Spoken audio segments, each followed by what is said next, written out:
እሺ በዚህ ቱቶሪያል የምናየው ስለ ፓራሌል ኮኔክሽን ኦፍ ሬዚስተርስ የ12ኛ ክፍል ቻፕተር 6 ነው። እስቲ ፓራሌል ኮኔክሽን እንዴት ነው የምናያይዘው?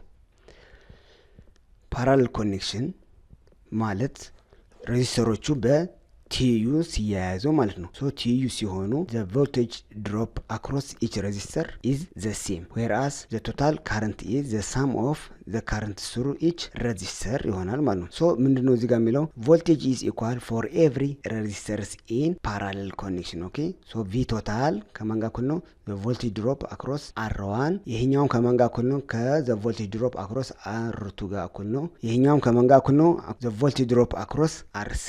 ኦኬ ስለ ቮልቴጅ ይሄን ካል ካረንት እንዴት ነው የሚሆነው? the total current is equal to the sum of the currents in each resistor. ለምሳሌ ካረንት 1 በሬዚስተር 1 ያልፋል፣ ካረንት 2 ደግሞ በሬዚስተር 2 ያልፋል፣ ካረንት 3 በሬዚስተር 3 ያልፋል። ሶ ቶታል ካረንታችን ከሶርሳችን የምናገኘው የሶስቱም ድምር ነው። ምን ላይ? ፓራሌል ኮኔክሽን ላይ ማለት ነው። ሶ the total current will be I1 plus I2 plus I3. አሁን ከኦህምስ ሎው the voltage drop in resistor is equals to the product of the current and the resistance of the resistor ይሆናል። አሁን I total በV total over the equivalent resistance ብተካው I1 ደግሞ በvoltage drop across R1 over R1 ብተካው plus I2 ደግሞ በV2 over R2 ብተካው I3 ደግሞ በV3 over R3 ብተካው ይሄኛውን ኢኩዌሽን አገኛለሁ። ሶ ግን ምን ተባብለናል? in parallel combination ላይ the voltage is the same across each resistors. then ኑሜሬተራችን ላይ ያለው V total V1 V2 V3 ሁሉም ምንድናቸው? እኩል ናቸው። እኩል ስለሆኑ ካንስል አውት ማድረግ እችላለሁ ማለት ነው።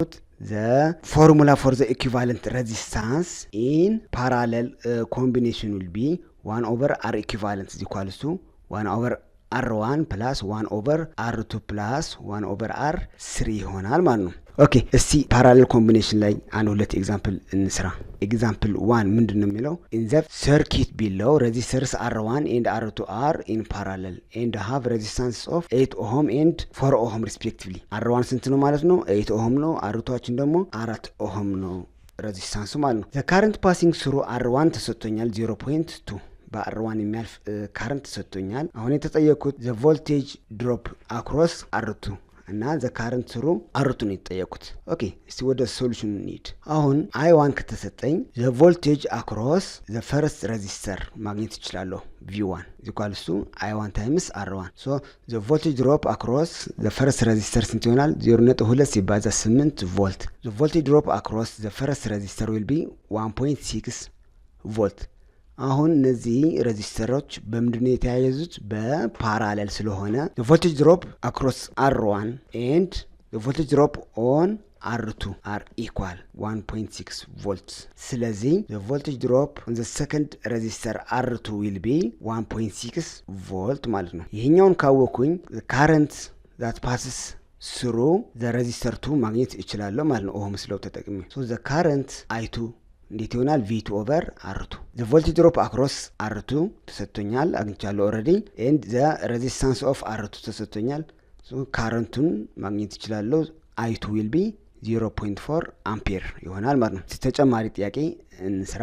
ኦኬ ኤግዛምፕል 2 ምንድነው የሚለው? 3 resistors having resistance of R1 is equal to 2 ohm, R2 3 ohm and R3 6 ohm are connected in parallel to 18 volt battery. አሁን ምስሉ ላይ already እንደምናየው ማለት ነው the source E which has electromotive force is connected in parallel to R1 R2 and R3. አሁን ምንድነው የተጠየቅነው?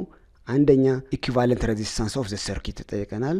ሁለተኛ the voltage drop in each resistor ተጠየቀናል። ሶስተኛ ደግሞ the current flowing through each resistor። እስቲ ወደ ሶሉሽን እንሂድ። የመጀመሪያው ጥያቄያችን ለመመለስ ፓራሌል ኮኔክሽን ላይ የኢኩቫለንት ሬዚስታንስ ፎርሙላችን ምንድነው?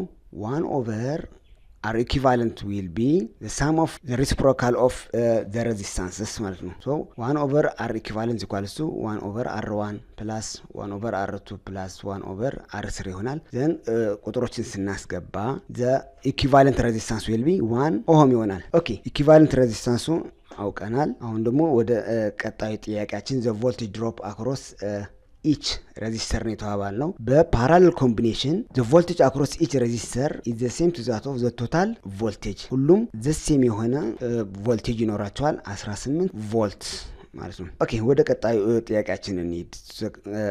the current through each resistor I1 ምን ይሆናል? V1 over R1 so the current through R1 will be 18 over 2 ampere ይሆናል 9 ampere 9 አምፔር የሚያክል ካረንት በR1 ያልፋል። በR2 የሚያልፈውን ካረንት ደግሞ እስቲ ካልኩሌት እናድርግ። I2 will be V2 over R2 that is I2 equals to 18 over 3 ampere. So the current flowing through the second resistor will be 6 ampere. What about the current flowing through the third resistor R3? I3 will be V3 over R3. So I3 will be 18 over 6 ampere which is 3 ampere. Share, like, subscribe ማድረግ እንዳትረሱ። በቀጣይ ቱቶሪያል ፕሮግራም እስክንገናኝ thank you.